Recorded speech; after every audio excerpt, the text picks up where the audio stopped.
हम लोग सेक्शन 1 पे आते हैं जहां पर डिस्कस किया गया है शॉर्ट टाइटल, एप्लीकेशन और कमेंसमेंट।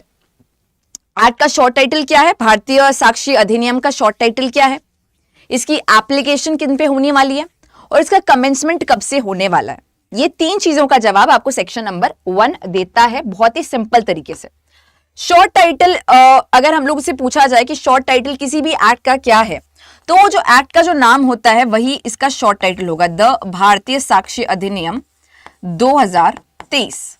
अच्छा, मैं यहाँ पे बीएसए लिख रही हूं, पर आपको ये शॉर्ट टाइटल में बीएसए लिख के नहीं आना है, मैंने शॉर्ट फॉर्म में लिखा है। शॉर्ट टाइटल है एक्ट का द भारतीय साक्षी अधिनियम 2023। अगर आपसे किसी भी एक्ट का शॉर्ट टाइटल पूछा जाए तो आपको और कुछ नहीं, इस एक्ट का नाम ही बताना है, टाइटल ही बताना है। इसके बाद में बात होती है एप्लीकेशन की। ये जो भारतीय साक्षी अधिनियम है, इसकी एप्लीकेशन कहां पर होने वाली है, किन प्रोसीडिंग्स पर होने वाली है। तो जवाब दे रखा है कि कहां पर होगी और कहां पर नहीं होगी। कहां पर होगी, all judicial proceedings in court of law. कोई भी जुडिशियल प्रोसीडिंग है कोर्ट ऑफ लॉ में, वहां पर इसकी एप्लीकेशन होने वाली है। तो नॉन जुडिशियल प्रोसीडिंग पर यानी कि नहीं होगी। इसका मतलब इनकम टैक्स ट्रिब्यूनल के अंडर कोई मामला चल रहा है तो क्या वहां पर भारतीय साक्षी अधिनियम बीएसए एप्लीकेबल होगा या नहीं होगा, आप लोग बताइए। अगर इनकम टैक्स ट्रिब्यूनल के अंडर कोई भी मामला चल रहा है, कोई भी ट्रायल चल रही है, तो क्या वहां पर भारतीय साक्षी अधिनियम एप्लीकेबल होगा, यस और नो। क्या इनकम टैक्स ट्रिब्यूनल की प्रोसीडिंग्स जो है जुडिशियल प्रोसीडिंग की कैटेगरी में आती है, क्या नहीं आती है, तो नहीं होगा।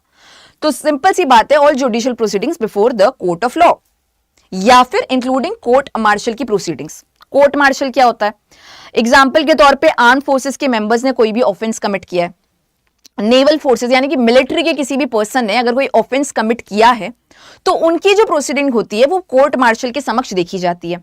तो कोर्ट मार्शल के सामने कोई प्रोसीडिंग हो रही है या कोई कोर्ट ऑफ लॉ के सामने जुडिशियल प्रोसीडिंग हो रही है, तो वहां पर भारतीय साक्षी अधिनियम एप्लीकेबल होगा। अच्छा, आपको मैं पहले बता दूं कि इंडियन एविडेंस एक्ट के साथ अगर कंपैरिजन करें तो वहां पे कोर्ट मार्शल की प्रोसीडिंग को शामिल नहीं किया जा रहा था, अब हम लोग शामिल कर रहे हैं। एक और डिफरेंस बता दूं तो वहां पर आपके एक्सटेंट को भी डिस्कस किया जा रहा था सेक्शन नंबर 1 में। एक्सटेंट का मतलब कि एक्ट कहां कहां किन किन ज्योग्राफिकल एरियाज में एप्लीकेबल होगा। तो हमने डिस्कस किया था कि सारे हिंदुस्तान पर होता है, हिंदुस्तान वर्ड इस्तेमाल नहीं हुआ था, मैं बोल रही हूं whole of India except the state of Jammu and Kashmir. हालांकि आप सभी को पता है कि 2019 के बाद में Jammu and Kashmir reorganisation act आया था, और अब आपको ऑलमोस्ट सभी एक्ट्स के अंदर, सारे ही कानून के अंदर दिखता है कि एक्सटेंशन हर कानून का जम्मू एंड कश्मीर पर भी अब होता है। तो एक्सटेंट वाला पार्ट अब सेक्शन 1 में नहीं है। अब आपकी बात करिए शॉर्ट टाइटल, एप्लीकेशन और कमेंसमेंट की। तो एप्लीकेशन में बताया गया कि हर judicial proceeding in the court of law पे एप्लीकेबल होगा ये एक्ट, और इसके अलावा कोर्ट मार्शल में भी कोई प्रोसीडिंग चल रही है तो वहां पर भी एप्लीकेशन होने वाली है भारतीय साक्षी अधिनियम की। अगर हम लोग बात करें नॉन एप्लीकेबिलिटी की, कहां पे एप्लीकेशन नहीं है, तो यहां पे 2 पॉइंट्स लिख रखे हैं। एक तो कि जो भी एफिडेविट वाले मामले हैं, जो भी एफिडेविट वाले मामले हैं उनको हम लोग शामिल नहीं करते हैं, वहां पे हम लोग अप्लाई नहीं करते हैं भारतीय साक्षी अधिनियम को। इसका कारण क्या है, सिंपल सा कारण है कि भारतीय साक्षी अधिनियम जो है आपका, वर्ड बीच में इस्तेमाल हो रहा है साक्ष्य, और अभी तक आप लोग समझ चुके होंगे कि साक्ष्य का मतलब क्या होता है। साक्ष्य इज एविडेंस। क्या एफिडेविट एक एविडेंस होता है, इसका जवाब हमें तो पहले पता होना चाहिए, तब हमें पता चलेगा कि एफिडेविट को हम शामिल क्यों नहीं कर रहे हैं। क्या एफिडेविट एक एविडेंस हो सकता है कोर्ट ऑफ लॉ के सामने?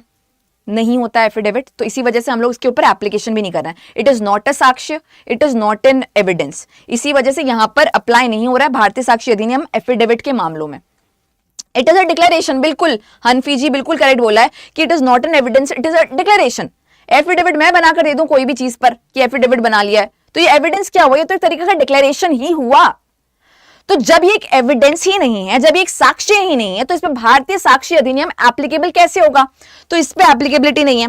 उसके बाद में इन्होंने मेंशन कर रखा है कि जो भी प्रोसीडिंग्स एक आर्बिट्रेटर के समक्ष हो रही है उन पर भी भारतीय साक्षी अधिनियम का कोई भी एप्लीकेबिलिटी नहीं होने वाला है। भारतीय साक्षी अधिनियम की एप्लीकेबिलिटी नहीं होने वाली है उन प्रोसीडिंग्स पर जो कि आर्बिट्रेटर के सामने हो रही है। हालांकि मैं आपको बता दूं, आर्बिट्रेटर क्या, मीडिएटर के सामने जो प्रोसीडिंग हो रही है वहां पर भी एप्लीकेबिलिटी नहीं रहने वाली है। क्यों नहीं रहने वाली? एडीआर मैकेनिज्म है, और इसके अलावा आर्बिट्रेटर वाला तो मामला आर्बिट्रेशन एंड कंसीलिएशन एक्ट के द्वारा गवर्न भी किया जा रहा है, तो यहां पर आपकी एप्लीकेबिलिटी नहीं होती है। अब हम लोग बात करते हैं कमेंसमेंट की कि एक्ट कमेंसमेंट में कब आया। तो बोला लिखा ये है कि सेंट्रल गवर्नमेंट जब भी ऑफिशियल गजट के माध्यम से नोटिफाई करेगा उस टाइम पर ये एक्ट लागू हो जाएगा। क्या हमें ये डेट याद है अब, क्योंकि हमने इंट्रोडक्शन की क्लास में भी डिस्कस किया था, और ये ऐसा कॉन्सेप्ट है जो कि अब हर व्यक्ति को याद ही होगा कि ये एक्ट कमेंसमेंट में कब आया, कब लागू हुआ। अगर आप एक्ट पढ़ोगे तो वहां पे मेंशन कर रखा है कि एक्ट कमेंसमेंट में आएगा जब सेंट्रल गवर्नमेंट ऑफिशियल गजट के माध्यम से नोटिफाई करेगी। कब नोटिफाई किया, कौन सी डेट आई, तो आपकी डेट हुई 1 जुलाई 2024। ये डेट हमारी डेट ऑफ कमेंसमेंट है, ये डेट हमारी डेट ऑफ एनफोर्समेंट है। अगर आपसे पूछा जाए कि डेट ऑफ एनफोर्समेंट क्या है, तब भी यही जवाब है। अगर आपसे पूछा जाए डेट ऑफ कमेंसमेंट क्या है, तब भी यही जवाब है।